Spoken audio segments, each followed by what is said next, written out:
বিবেক বিবেক যদি কারো কাছে বিক্রি করে ফেলে থাকেন, বিবেকটাকে যদি বিকৃত করে ফেলে থাকেন, মস্তিষ্ক যদি অসুস্থ হয়ে গিয়ে থাকে, সেই বিবেকের কাছে উত্তর দিলে উত্তর দেওয়ার দায়বদ্ধতার দ্বারায় কিছু আসে যায় না, কিছু আসে যায় না।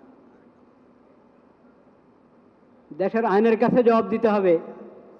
আইন যদি সঠিক হয় তো অবশ্যই আইনের কাছে জবাব দেওয়ার মানসিকতা যারা আছে সে সঠিক ফয়সালা করবে। কিন্তু আইনটাই যদি ভুল হয়, অন্যায় হয়, কোরআন সুন্নাহ বিপরীত হয়, ইসলামী শরীয়তের বিপরীত হয়, আইন পাশ করেছে যারা তাদের খালেক এবং মালিকের বিধানের বিপরীত হয়, তো এই আইনের কাছে জবাব দেওয়ার ভয়ে যে ফয়সালা হবে সেটা ভুল ফয়সালা হওয়া সম্ভব কি সম্ভব না? সম্ভব। মূল কথাটা মনে রাখতে হবে, জবাব দিতে হবে কার কাছে? আল্লাহর কাছে। তো সংসদ সদস্যদেরকে সবার কাছে সবাইকে জবাব দিতে হবে কার কাছে? আল্লাহর কাছে।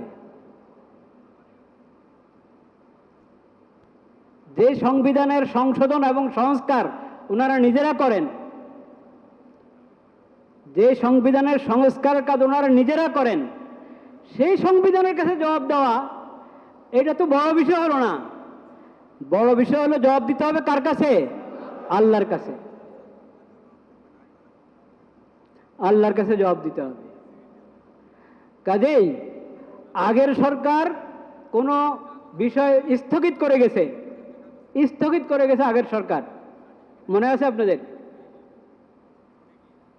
প্রাথমিক বিদ্যালয়গুলোর মধ্যে সঙ্গীত শিক্ষক নিয়োগ একবারই প্রজ্ঞাপন হয়ে গেছিল ইউনিট সরকারের আমলে। হ্যাঁ, প্রজ্ঞাপন হয়েছিল। পরে মুসলিম জনতার, তাওহীদি জনতার প্রতিবাদের কারণে ওটা স্থগিত করেছে। তারা কি করেছিল? স্থগিত করেছিল। এখন আবার সংস্কৃতি বিষয়ক মন্ত্রণালয় শিক্ষা মন্ত্রণালয়ের কাছে সুপারিশ করেছে যে ওটা চালু করা হোক।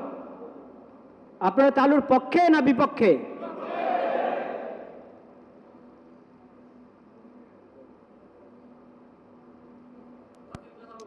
তো ওই বেচারা স্থগিত করেছে, এখনের কাজ হলো বাতিল করবে। এখনের দায়িত্ব কি? বাতিল করবে। এখন এক মন্ত্রণালয় থেকে আরেক মন্ত্রণালয়ে সুপারিশ গিয়েছে। যিনি সুপারিশ করেছেন ও সুপারিশ করেনওয়ালা উনি ইসলাম সম্পর্কে, কোরআন সুন্নাহ সম্পর্কে ওনার ধারণা থাকার কথা না, স্বাভাবিক কারণে।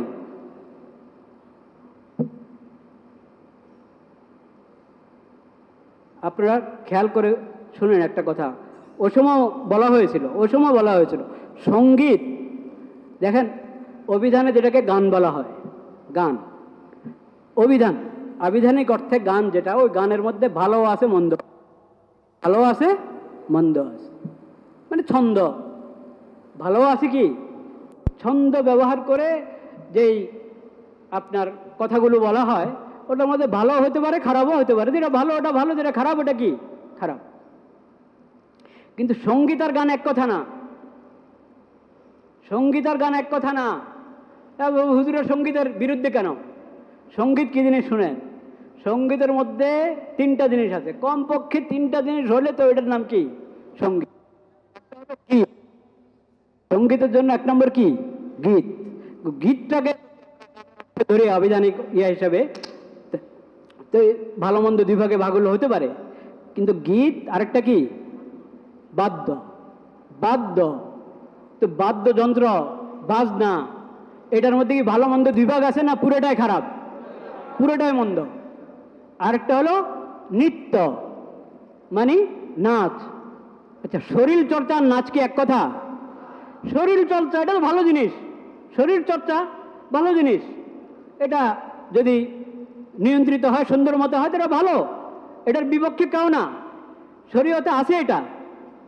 হ্যাঁ, শরীর চর্চা ছেলেদেরটা ছেলেদের অঙ্গনে হবে, মেয়েদেরটা মেয়েদের অঙ্গনে হবে, মেয়েদেরটা মেয়েদের স্বাস্থ্যসম্মত হবে, ছেলেদেরটা ছেলেদের স্বাস্থ্যসম্মত হবে। কিন্তু নাচ, এটার মধ্যে ভালো মন্দ দুই কিছু না, নাচ পুরোটাই কি? মন্দ। তো নাচ আর বাদ্য এই দুটো হলো সঙ্গীতের মূল কথা। সেজন্য সঙ্গীত এমন জিনিস না যেটা শেখানো হবে শিক্ষা প্রতিষ্ঠানে। সঙ্গীত শিক্ষা প্রতিষ্ঠানে শেখানোর মতো জিনিস নয়। সেজন্য সঙ্গীতের শিক্ষক নিয়োগ দেওয়া এটা অন্যায়। আল্লাহ তাআলা সবাইকে বুঝার তৌফিক নসিব করেন। ভাইরা আমার,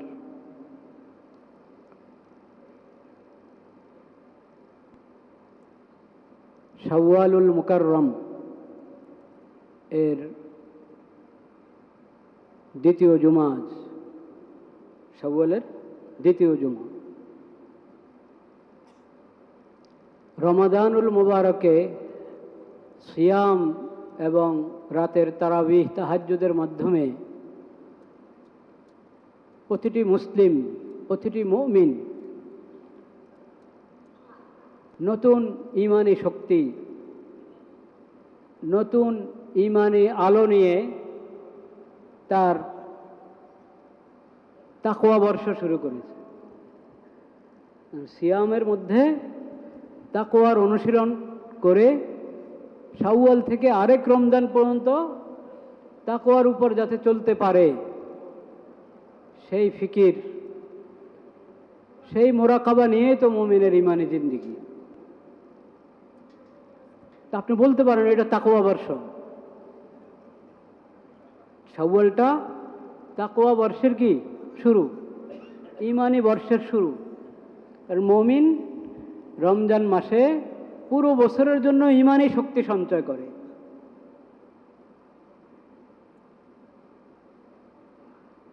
পুরো বছরের জন্য। এটা তো বিভিন্ন হাদিস থেকে কথাটা বুঝে আসে। তাছাড়া সহিহ ইবনে হিব্বানের একটি বর্ণনায় তো কথাটা স্পষ্টভাবেই এসেছে। পুরো বছরের জন্য মুমিন এই মাসে ঈমানি শক্তি সঞ্চয় করে।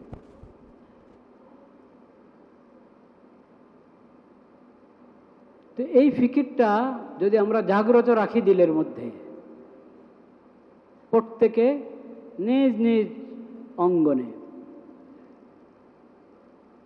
প্রত্যেকে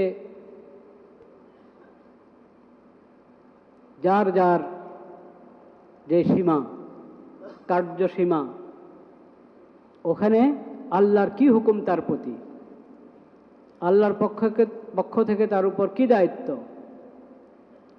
এটা যদি ফিকির করে চলতে থাকে, ভাবতে থাকে এবং সেই বিষয়ে আল্লাহর কি হুকুম তার প্রতি ওটা বাস্তবায়ন করতে থাকে নিজের জিন্দেগির মধ্যে, তাহলে রমজান মাসের যে মেহনত মুজাহাদা হয়েছে সেটা সার্থক, সেটা সফল। আল্লাহ তাআলা সেই তৌফিক আমাদের সবাইকে দান করে।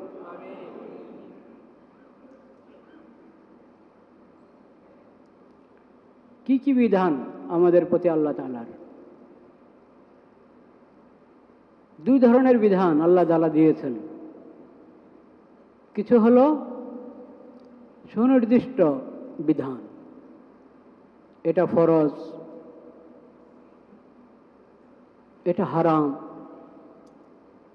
এটা করা জরুরি, এটা থেকে বেঁচে থাকা জরুরি। জীবনের প্রতিটি অঙ্গনে সুনির্ধারিত সুনির্দিষ্ট বিধানগুলো। আর কিছু কিছু বিধান আছে এত ব্যাপক যে ওই বিধানটার কথা যদি আমি মনে রাখি তো একবারই জীবনের প্রতিটি ক্ষণে, প্রতিটি মুহূর্তে, পদে পদে আমাকে ওই সময়ের জন্য আল্লাহর কি বিধান, নবীজির কি সুন্নাহ, ওটা স্মরণ হতে থাকবে। কিছু ব্যাপক বিধান, ওই ধরনের দুটো বিধানের কথা আজকে বলবো ইনশাআল্লাহ। একটা সূরাতুল বাকারা, অনেক আয়াতে আছে, সূরাতুল বাকারার আয়াত থেকে আমি ওটা আমাকে সব ভাইদেরকে আমি স্মরণ করে দেওয়ার চেষ্টা করব ইনশাআল্লাহ। আর একটা সূরাতুল হাশর থেকে যে আয়াত পড়লাম। সূরাতুল বাকারাতে আল্লাহ তাআলা বলেছেন ফাজকুরুনি আযকুরকুম, ফাজকুরুনি আযকুরকুম, তোমরা আমাকে স্মরণ করো আমিও তোমাদেরকে স্মরণ করব। তোমরা আমার জিকির করো, আমার স্মরণ করো, আমিও তোমাদেরকে স্মরণ করব। একটা বিধান। আপনি চিন্তা করে দেখেন, আমাদের জীবনের, মানব জীবনের কোনো একটি দিক, কোনো একটি অঙ্গ এমন আছে যেটা এটার মধ্যে পড়ে না, এই বিধানের আওতায় আসে না? কিচ্ছু নেই। আমি শুতে যাই আর জাগ্রত অবস্থায় বসা আছি, ঘরে আছি আর বাইরে আছি, রাস্তায় আছি, গাড়িতে আছি, অফিসে আছি, বাজারে আছি, যেখানে অবস্থান করি, যেই কাজেই থাকি, ক্ষেত খামারে ব্যস্ত আছি, যেখানেই আত্মীয়র সাথে দেখা করতে গেলাম, রোগী দেখতে গেলাম, ডাক্তার চিকিৎসার জন্য গেলেন, রোগী ডাক্তারের কাছে গেলেন, যে হালাতে আছে, যেই কাজে আছে, যে ব্যস্ততাতে আছে, যে পেশাতে আছে, আল্লাহ তাআলা বলছেন ফাজকুরুনি আযকুরকুম, আমাকে স্মরণ করো, আমি তোমাকে স্মরণ করব।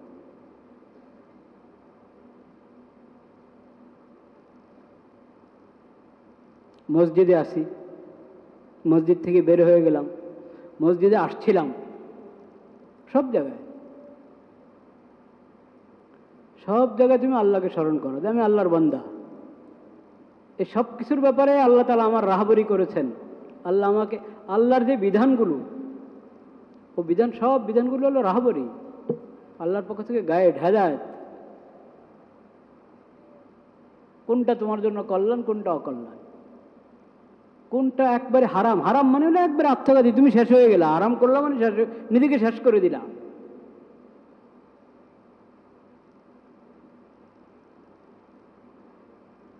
লা ইলাহা ইল্লাল্লাহ ফাজকুরুনি আযকুরকুম ওয়াশকুরু লি ওয়ালা তাকফুরুন। শুকর আদায় করো। আল্লাহ বলছেন আমার শুকর আদায় করো, কোনো নেয়ামতের নাফরমানি করো না, নাশুকরি করো না। সবচেয়ে বড় শুকর লা ইলাহা ইল্লাল্লাহ মুহাম্মাদুর রাসূলুল্লাহ, এই স্বীকৃতি, এই শাহাদাত, আশহাদু আল্লা ইলাহা ইল্লাল্লাহ ওয়া আশহাদু আন্না মুহাম্মাদুর রাসূল, সবচেয়ে বড় শুকর। এরপরে সবচেয়ে বড় শুকর আল্লাহর ফরজ আদায় করা, হারাম থেকে বেঁচে থাকা। সবচেয়ে বড় নাফরমানি কুফর, ঈমান না আনা, ইসলাম ঈমান এনে মুসলিম না হওয়া, সবচেয়ে বড় কুফর, সবচেয়ে বড় নাশকরি।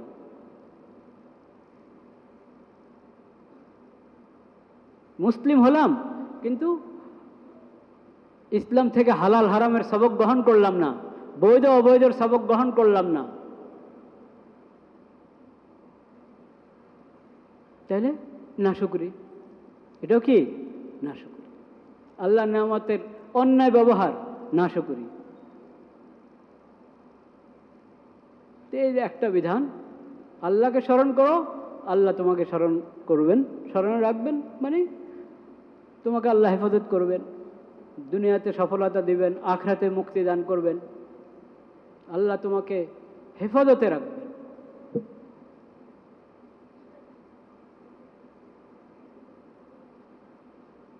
এমনকি আল্লাহ তোমার আলোচনা করবেন ফেরেশতাদের কাছে, যে দেখো আমার বান্দা আমার কোরআন তেলাওয়াত করছে, আমার বান্দা ইবাদত করছে নামাজের মাধ্যমে, সিজদায় লুটে পড়েছে। আল্লাহ ফেরেশতাদের কাছে তোমার আলোচনা করবেন। আমি কে? আমার আলোচনা করছেন আমার রব ফেরেশতাদের কাছে। একটা বিধান, জিকির এবং শুকর। বলি, জিকির এবং কি? শুকর। আল্লাহকে স্মরণ করো, আল্লাহর শুকর আদায় করো। আল্লাহর নেয়ামতের নাশুকরি করবে না, কোনো ধরনের কুফরি তে লিপ্ত হবে না। আর সূরাতুল হাশর থেকে যেটা পড়লাম, ওয়ালা তাকুনু কাল্লাযীনা নাসুল্লাহা ফাআনসাহুম আনফুসাহুম, তোমরা ওদের মতো হয়ো না যারা আল্লাহকে ভুলে গেছে, আল্লাহকে ভুলে গেছে, আল্লাহর স্মরণ রাখে নাই, আল্লাহকে স্মরণ করে না। ওই যে বিধান দিয়েছেন আল্লাহ তাআলা, উযকুরুনি ফাজকুরুনি আযকুরকুম, ওটার খবর নেই। আল্লাহকে ভুলে গেছে। আল্লাহ যে তার খালিক, আল্লাহ যে তার মালিক, হায়াত মতের মালিক আল্লাহ, রিজিক দাতা আল্লাহ, এই জমিনের মালিক আল্লাহ, ক্ষমতার মালিক আল্লাহ। ক্ষমতা কাউকে দান করেন, কে দান করেন? আল্লাহ। ছিনিয়ে নেন কে? আল্লাহ। এসব ভুলে গেছে। যারা ভুলে গেছে, আল্লাহকে ভুলে গেছে, আল্লাহর কোরআন ভুলে গেছে, আল্লাহর বিধান ভুলে গেছে, তোমরা তাদের মতো হও না। মানে তোমরা ভুলে যাও না, এই কথার তো হইতেই পারে না। তোমরা ভুলে যাবে কিভাবে আল্লাহকে? আল্লাহ বলছেন যারা ভুলে গেছে তোমরা তাদের মতো হও না, তাদের সাদৃশ গ্রহণ করো না, তাদের সভ্যতা, তাদের সংস্কৃতি গ্রহণ করো না, তাদের মতো হও না তোমরা। ওরা তো এলমে ওহির খবরে নাই, তাদের কাছে ওহির এলেম, কোরআন হাদিসের এলেমে নাই। আল্লাহকে ভুলে গেছে, আল্লাহর হেদায়েতও ভুলে গেছে, আল্লাহর কোরআনও ভুলে গেছে, আল্লাহর নবীর সুন্নাহ সিরতও ভুলে গেছে। তো যারা ভুলে গিয়েছে তাদের সভ্যতা, তাদের রীতিনীতি, তাদের সংস্কৃতি এটা তোমাদের জন্য নয়। তোমরা তাদের মতো হও না। ওয়ালা তাকুনু কাল্লাযীনা নাসুল্লাহ ফাআনসাহুম আনফুসাহুম। আল্লাহকে ভুলে যাওয়ার কারণে আল্লাহ তাদেরকে কি বানিয়ে দিয়েছেন? তারা নিজেদেরকে ভুলে গেছে। তাদের যে এই জীবনের পর আরেকটা জীবন আছে ওই খবর নাই।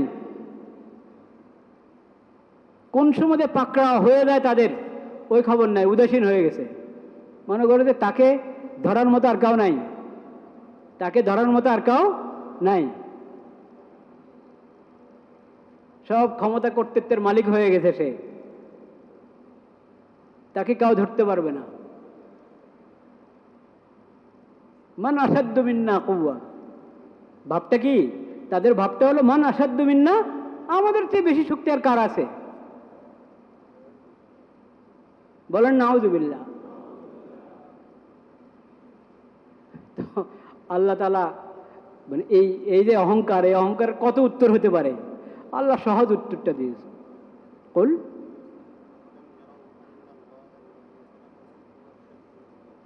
আওয়ালাম ইয়ারাউ আন্নাল্লাহাল্লাযী খালাকাহুম হুয়া আশাদ্দু মিনহুম কুওয়া। আর এরা দেখে না যে আল্লাহ তাদেরকে সৃষ্টি করেছেন। যে লোকটা, যে গোষ্ঠী এই কথা বলছে আমাদের চেয়ে বেশি শক্তিশালী কে, তোমাদেরকে কে সৃষ্টি করেছেন? আল্লাহ। এই কথাগুলো, এই অহংকার যে করছে, তাদেরকে যে রব্বুল আলামিন সৃষ্টি করেছেন সেই রব্বুল আলামিন তাদের চেয়ে বেশি শক্তিশালী, এটা তারা দেখে না, বুঝে না। সহজ কথা। আওয়ালাম ইয়ারাউ, তারা দেখে না, বুঝে না যে আল্লাহ তাদেরকে সৃষ্টি করেছেন, তারা তাদের চেয়ে কি, সেই আল্লাহ তাদের চেয়ে বেশি শক্তিশালী। আর কিছু না বুঝো, এতটুকু তো বুঝা দরকার। এতটুকু বুঝো না তোমরা? তা আল্লাহ বলেছেন লা তাকুনু, মানে তোমরা আল্লাহকে ভুলে যাও না। এই কথার জায়গায় আল্লাহ কি বলছেন? যারা ভুলে গেছে তাদের মতো হয়েও না। মানে ভুলে যাবে তোমরা, এটা তো চিন্তা করা যায় কিভাবে? একজন মুমিন, একজন মুসলিম, আল্লাহর বান্দা হয়ে আল্লাহর প্রতি ঈমান এনেছে, আখিরি নবী হযরত মুহাম্মদ মুস্তাফা সাল্লাল্লাহু আলাইহি ওয়াসাল্লাম হেদায়েত পেয়েছে, তারপরে সে আল্লাহকে ভুলে যাবে, এটা কিভাবে হয়? ভুলো না। যারা ভুলেছে তাদের মতো হয়েও না, যারা ভুলেছে তাদের মতো হয়েও না। ওদের তোমরা অনুসরণ করো কিভাবে? তারা তো আনসাহুম আনফুসাহুম, আল্লাহ তো দুনিয়াতে তাদেরকে শাস্তি দিয়েছেন।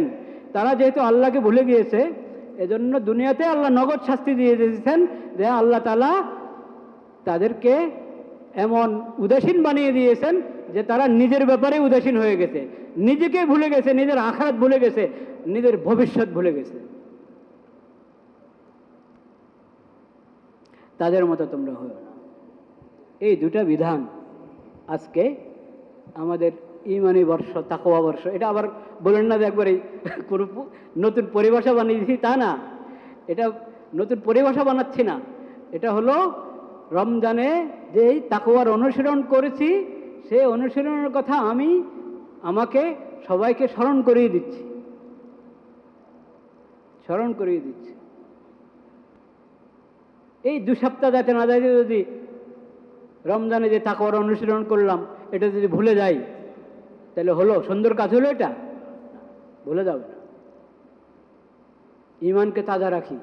নবী করিম সাল্লাল্লাহু আলাইহি সাল্লাম বলেছেন, জাদ্দিদু ঈমানাকুম, ইমানকে তোমরা ইমানের নবায়ন করো, ইমানকে তাজা রাখো, সজীব রাখো ইমানকে। কাইফা নুজাদ্দিদু ঈমানানা ইয়া রাসূলুল্লাহ, কিভাবে করবো ইয়া রাসূলুল্লাহ? জাদ্দিদু আকসিরু মিন কাওলি লা ইলাহা ইল্লাল্লাহ, ইমানের কালিমার বেশি বেশি অধিফা করো। লা ইলাহা ইল্লাল্লাহ, লা ইলাহা ইল্লাল্লাহ, এই কালিমার জিকির করো সকাল সন্ধ্যায়। এই কালিমার মর্ম নিয়ে চিন্তা করো। এই কালিমার মাধ্যমে আল্লাহর সঙ্গে যে ওয়াদা করেছো এই ওয়াদা স্মরণ করো। এটা তাজা করতে হবে। এটা কি তাজা করতে হবে? সবাইকে, একবারই, ব্যক্তি থেকে নিয়ে রাষ্ট্র পর্যন্ত সবাইকে। আমি একজন ব্যক্তি হিসাবে আল্লাহর বান্দা, এই ব্যক্তি আব্দুল মালিকের উপর আল্লাহর কি বিধান? আবার আব্দুল মালিক কয়েকজন সন্তানের বাবা, বাবা হিসেবে তার উপর আল্লাহর কি বিধান? সে আবার স্বামী, এই হিসাবে তার উপর কি বিধান? তার আবার কোনো পেশা আছে, যেই পেশায় হোক সেই পেশার মধ্যে আল্লাহ তাআলার কি বিধান? প্রত্যেকে নিজের ব্যাপারে এটা চিন্তা করতে হবে।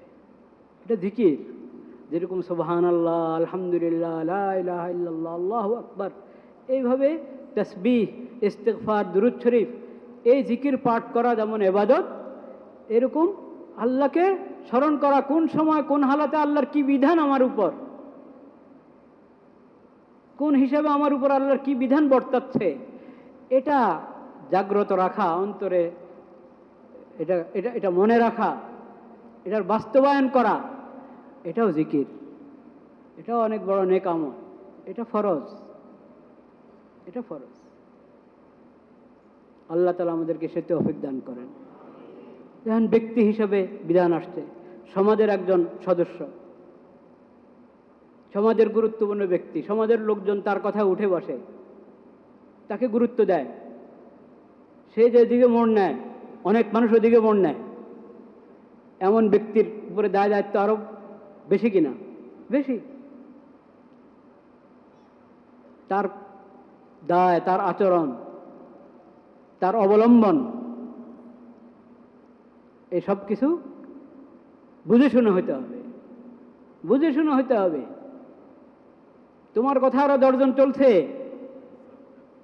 তোমাকে কথা বুঝে বলতে হবে, চিন্তা করে বলতে হবে। আর যদি তুমি নিজে উদ্বুদ্ধ করছো তাদেরকে কোনো কথার জন্য, কোনো কাজের জন্য উদ্বুদ্ধ করছো তুমি, এটা দায় আসবে কিনা? আর একবার তুমি একবার আইন বানিয়ে দিচ্ছ, পুরো রাষ্ট্রের দায় তোমার উপর আসবে কি আসবে না? আসবে। হ্যাঁ,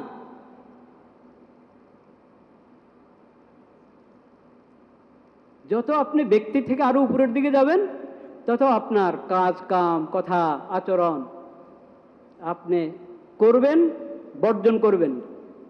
যেটা করণীয় ছিল করছেন না, যেটা বর্জন করা দরকার ছিল বর্জন করছেন, যেটা বাতিল করা দরকার আপনি এটা পাশ করছেন। হিসাব দিতে হবে আল্লাহর কাছে। কয়জনের হিসাব?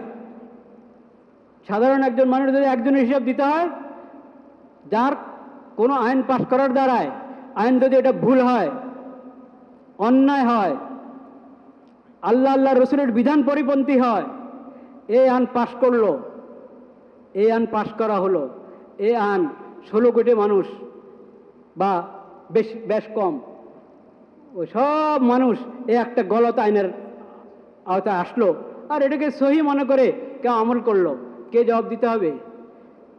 কাকে জবাব দিতে হবে? যারা পাশ করালো ওই গলত আইন, তাদেরকে কি দিতে হবে? জবাব দিতে হবে।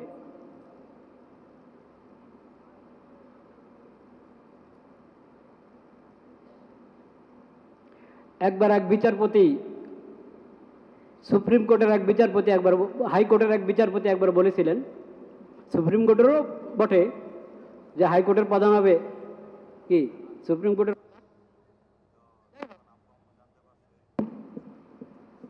বড় বিচারপতি, প্রধান বিচারপতি যিনি ছিলেন, অনেক বছর আগের কথা, ওই প্রধান বিচারপতির কথা পত্রিকায় পড়েছিলাম।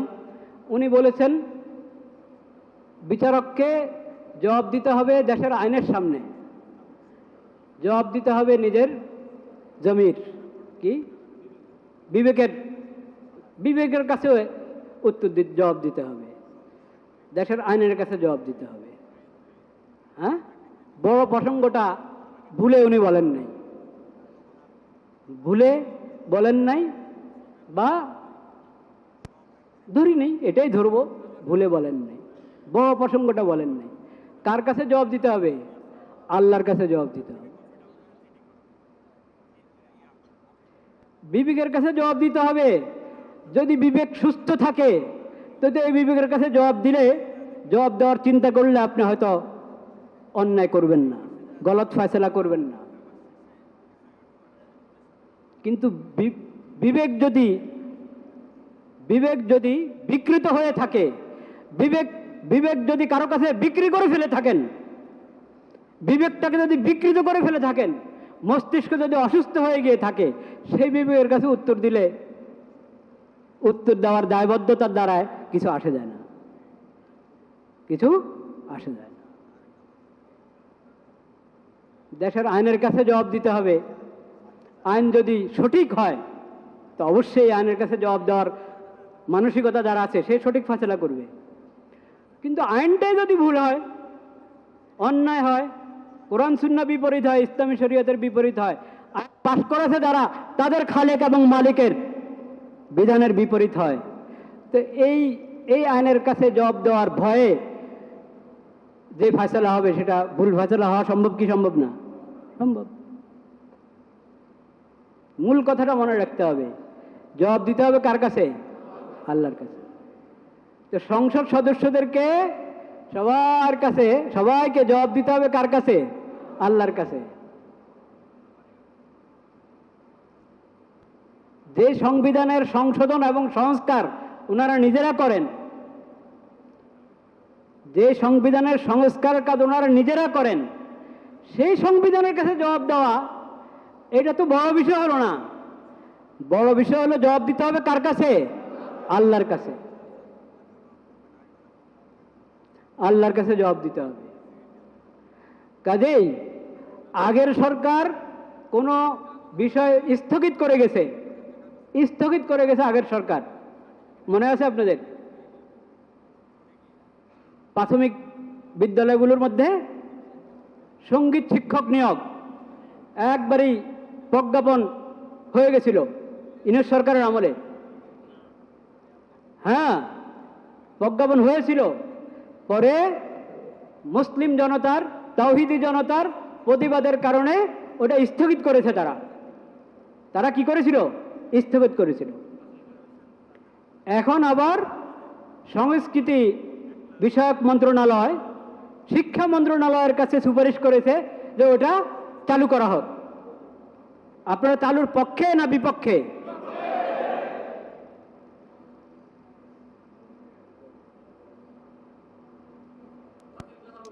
তো ওই বেচারা স্থগিত করেছে। এখনের কাজ হলো বাতিল করবে। এখনের দায়িত্ব কি? বাতিল করবে। এখন এক মন্ত্রণালয় থেকে আরেক মন্ত্রণালয়ে সুপারিশ গিয়েছে। যিনি সুপারিশ করেছেন, ও সুপারিশ করানোওয়ালা উনি ইসলাম সম্পর্কে, কোরআন সুন্নাহ সম্পর্কে ওনার ধারণা থাকার কথা না, স্বাভাবিক কারণেই।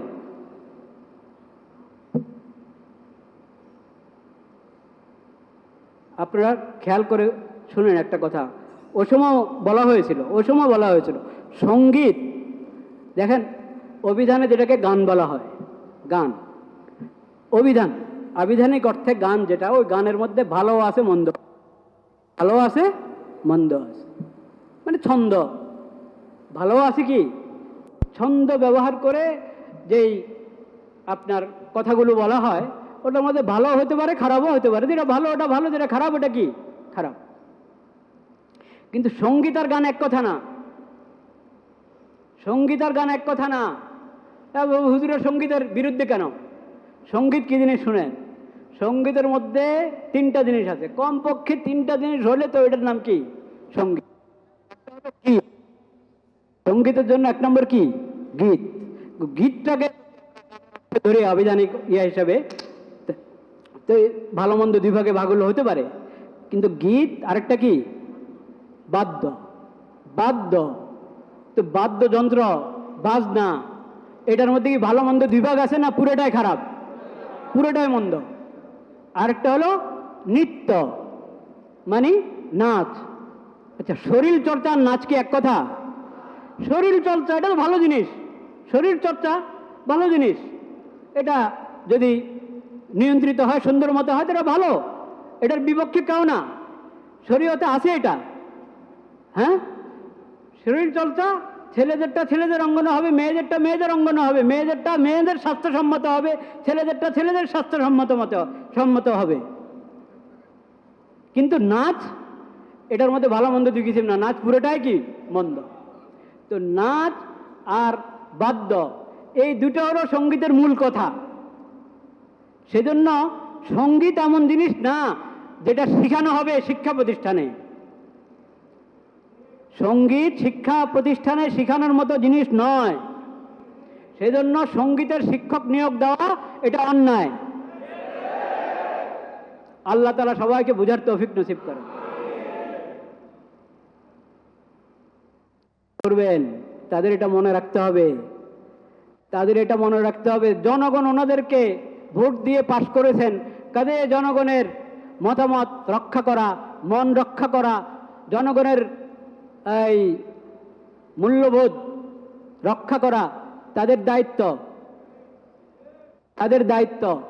এই কথার চেয়ে বড় সত্য হলো তাদেরকে ক্ষমতা বসিয়েছেন আল্লাহ তাআলা। ভোট যারা দিছে, যদি আল্লাহ তাআলা মন ঘুরাই দিতেন, যদি আল্লাহ তাআলা যারা ভোট দিয়েছে সিল মেরেছে ওদের মন যদি, ওদের মনে যদি যেই দল গিয়েছে ক্ষমতায় সেই দলের প্রতি তাদের দিল আল্লাহ না ঘুরিয়ে দিতেন, তাহলে সিল অন্য জায়গায় পড়তো, সিলগুলো কোথায় পড়তো? অন্য জায়গায়। কুলিল্লাহুম্মা মালিকাল মুলকি তুতিল মুলকা মান তাশা ওয়া তানজিউল মুলকা মিম্মান তাশা ওয়া তুইজ্জু মান তাশা ওয়া তুযিল্লু মান তাশা বিয়াদিকাল খায়রু ইন্নাকা আলা কুল্লি শাইইন কাদির। ক্ষমতা দান করেন কে? আল্লাহ। ছিনিয়ে নেন কে? আল্লাহ তাআলা। ইজ্জত কে দান করেন? আল্লাহ তাআলা। ইজ্জত কে করেন? আল্লাহ তাআলা। এই কথা মনে রাখতে হবে। তাহলে আসল জবাব জনগণের কাছে যেমন জবাব দিতে হবে, তারা ভোট এরকম জবাব হবে, ভোট দেওয়ার জন্য আল্লাহ তাদের মন প্রস্তুত করে দিয়েছেন। সে রব্বুল আলামিনকে ভুলে গেলে হবে? সে রব্বুল আলামিনকে স্মরণ রাখতে হবে। সে রব্বুল আলামিন যা হারাম করেছেন তা দেশের আইন হতে পারে না, সেটা সংসদে পাশ হতে পারে না। এটা মনে রাখতে হবে। এটা একটা স্বাভাবিক কথা, একেবারেই স্বাভাবিক কথা। এটা ভুলে গেলে তাহলে আমাদের হালাত কি হবে? কি হালাত হবে? ওয়ালা তাকুনু কাল্লাযীনা নাসুল্লাহা ফাআনসাহুম আনফুসাহুম। তাদের মতো হও না যারা আল্লাহকে ভুলে গেছে। আর আল্লাহকে ভুলে যাওয়ার কারণে তারা তাদেরকেই ভুলিয়ে দিয়েছেন, তাদের নিজেদেরকেই, তারা নিজেদের কাছে তাদেরকে আল্লাহ তাআলা ভুলিয়ে দিয়েছেন।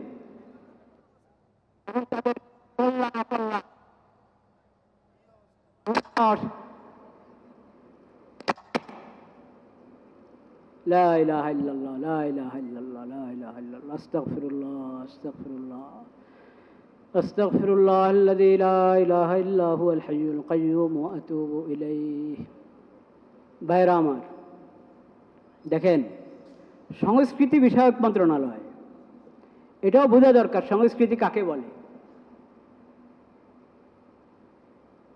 যারা ইলমে ওহী থেকে বঞ্চিত, যাদের আখিরাতের প্রতি বিশ্বাস নাই, যাদের ভবিষ্যৎ হলো কবরের আগ পর্যন্ত, কবর থেকে নিয়ে সামনের যেই ভবিষ্যৎ যেটা শুরু আছে শেষ নাই, সেই ভবিষ্যৎ সম্পর্কে যাদের ধারণা নাই, ওই ভবিষ্যতের উপরে যাদের ঈমান নাই, তাদের সংস্কৃতি আর মুসলিম উম্মতের সংস্কৃতি এক হবে? এক হওয়া সম্ভব? সম্ভব না।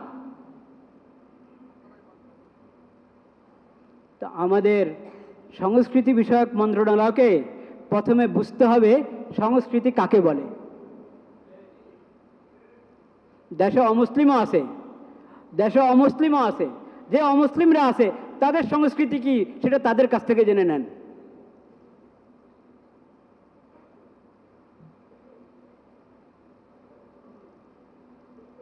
যে অমুসলিম গোষ্ঠী যারাই আছে এখানে তাদের সংস্কৃতি কি তাদের কাছ থেকে জেনে নেন। আপনি নিজে যদি তাদের লোক হন তাদের সংস্কৃতি আপনার জানা থাকবে। কিন্তু মুসলিম উম্মতের সংস্কৃতি কি এটা তো ইসলামের কাছ থেকে জানতে হবে, এটা নবীজির সিরাত থেকে জানতে হবে, এটা সাহাবায়ে কেরামের তরিকা থেকে জানতে হবে, এটা আলেম ওলামার কাছে যাইতে হবে, ইমাম এবং খতিবদের কাছে যাইতে হবে, যাদেরকে মৌলবাদী মনে করেন তাদের কাছে যাইতে হবে।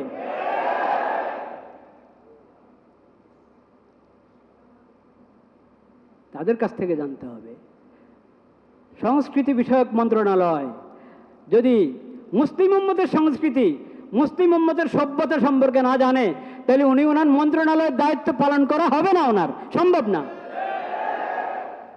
উনি যদি বিজাতিদের, বিন জাতির সংস্কৃতিকেই মনে করেন এটা এই বাংলাদেশের 16 কোটি নাগরিক সবার সংস্কৃতি, এটা যদি উনি ধারণা করে বসে থাকেন তাহলে সবার উপরে জুলুম হবে। এটা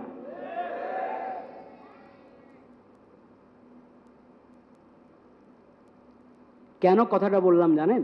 কারণ আছে। সংস্কৃতি বিষয়ে এই দেশে যারা লেখাজোখা করেন, যাদেরকে সংস্কৃতি বিষয়ে আপনার পণ্ডিত মনে করা হয়, সংস্কৃতি বিষয়ের রাহবর মনে করা হয় যাদেরকে, তাদের কথা শুনে দেখেন, লেখা পড়ে দেখেন কি বলে। একটা বাক্য শুনেই এক ভদ্রলোকের,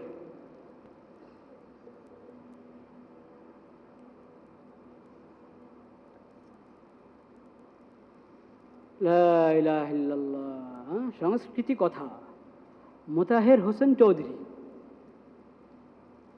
এক ভদ্রলোক ছিলেন।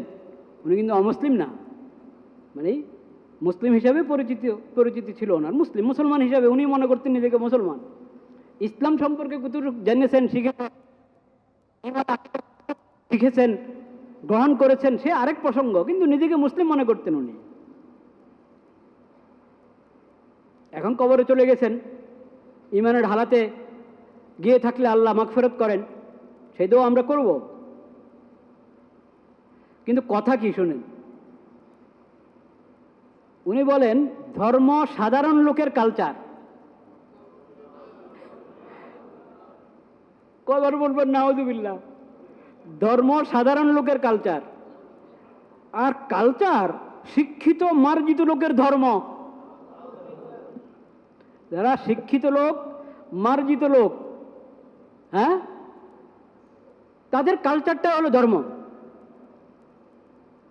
আর ধর্ম যারা করে সাধারণ মানুষ, হ্যাঁ, যাদের বুঝ বুদ্ধি নাই, হ্যাঁ, চাল চলন ঠিক নাই, ডান বাম বুঝে না, ওরা ধর্মকর্ম করে আর কি। বলেন নাউযুবিল্লাহ। তো এর মানে এই ভদ্রলোকরা সংস্কৃতি আর ধর্ম একটাকে আরেকটার বিপরীত দাঁড় করাচ্ছে না। এদের নিকট সংস্কৃতি ধর্মের বাইরের কোনো জিনিস। তবে ভালো হলো সংস্কৃতি, ধর্ম হলো সাধারণদের একটা। যেরকম ভণ্ড দরবারিরা আছে কিছু, বুঝতে পেরেছেন? ভণ্ড দরবারি, শরীয়ত হলো সাধারণদের জন্য। শরীয়ত কার জন্য? আর তরিকত হলো বিশেষ লোকদের জন্য। তরিকত কাদের জন্য? বিশেষ লোকদের জন্য। শরীয়ত হলো সাধারণ লোকদের জন্য। এটা কুফরি কথা কিনা? এটা আরেক কুফরি কথা। ধর্ম হলো সাধারণদের জন্য, আর কালচার হলো মার্জিত মানুষ, ভালো মানুষ যারা, তাদের কি সংস্কৃতি, হ্যাঁ, তাদের সংস্কৃতিটা হলো কি? তাদের ধর্ম। তো এর মানে হলো আল্লাহ যে ধর্ম দিয়েছেন ইসলাম, আল্লাহ ইসলামের যে শরীয়ত দান করেছেন, এই ভদ্রলোকরা ওটা গ্রহণ করবে না। ওটা গ্রহণ করলে তাদের ভদ্রতা শেষ হয়ে যাবে। আর যারা অভদ্র, এই সব অভদ্রদের জন্য হলো ধর্মকর্ম। বলেন নাউজুবিল্লাহ। এই কুফুরি কথাকে যারা সংস্কৃতি নামে চালু করে, যারা এই ধরনের কুফুরি কথা, এই ধরনের বেঈমানি কথা সংস্কৃতি নামে সমাজে বলে বেড়ায়, সমাজে চালু করে, সেটা কি সংস্কৃতির মন্ত্রণালয় হতে পারে? সেটা তো একটা সংস্কৃতির মন্ত্রণালয় হতে পারে না। আমরা আশা করব, যদিও মন্ত্রণালয়ের জিম্মাদার মন্ত্রী উনি মুসলিম না, অমুসলিম, কিন্তু এই মন্ত্রণালয়টা আর অমুসলিম হতে পারে না। মন্ত্রণালয়টা তো একটা মুসলিম দেশের মন্ত্রণালয়।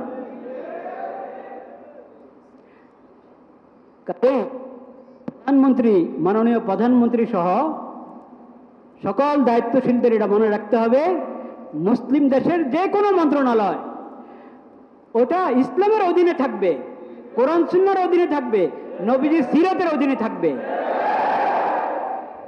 যদি সংস্কৃতির নামে বিন জাতির সভ্যতা, বিন জাতির কুফুরি, বিন জাতির কুফুরি এবং শিরকি সভ্যতা সংস্কৃতিকে প্রবেশ করানো হয় এবং মুসলিম উম্মতের উপরে চাপিয়ে দেওয়া হয়, তাহলে এটা হবে আল্লাহর প্রতি জুলুম, আল্লাহর বান্দাদের প্রতি জুলুম, দেশের প্রতি জুলুম, ক্ষমতার প্রতি জুলুম, সংসদের প্রতি জুলুম।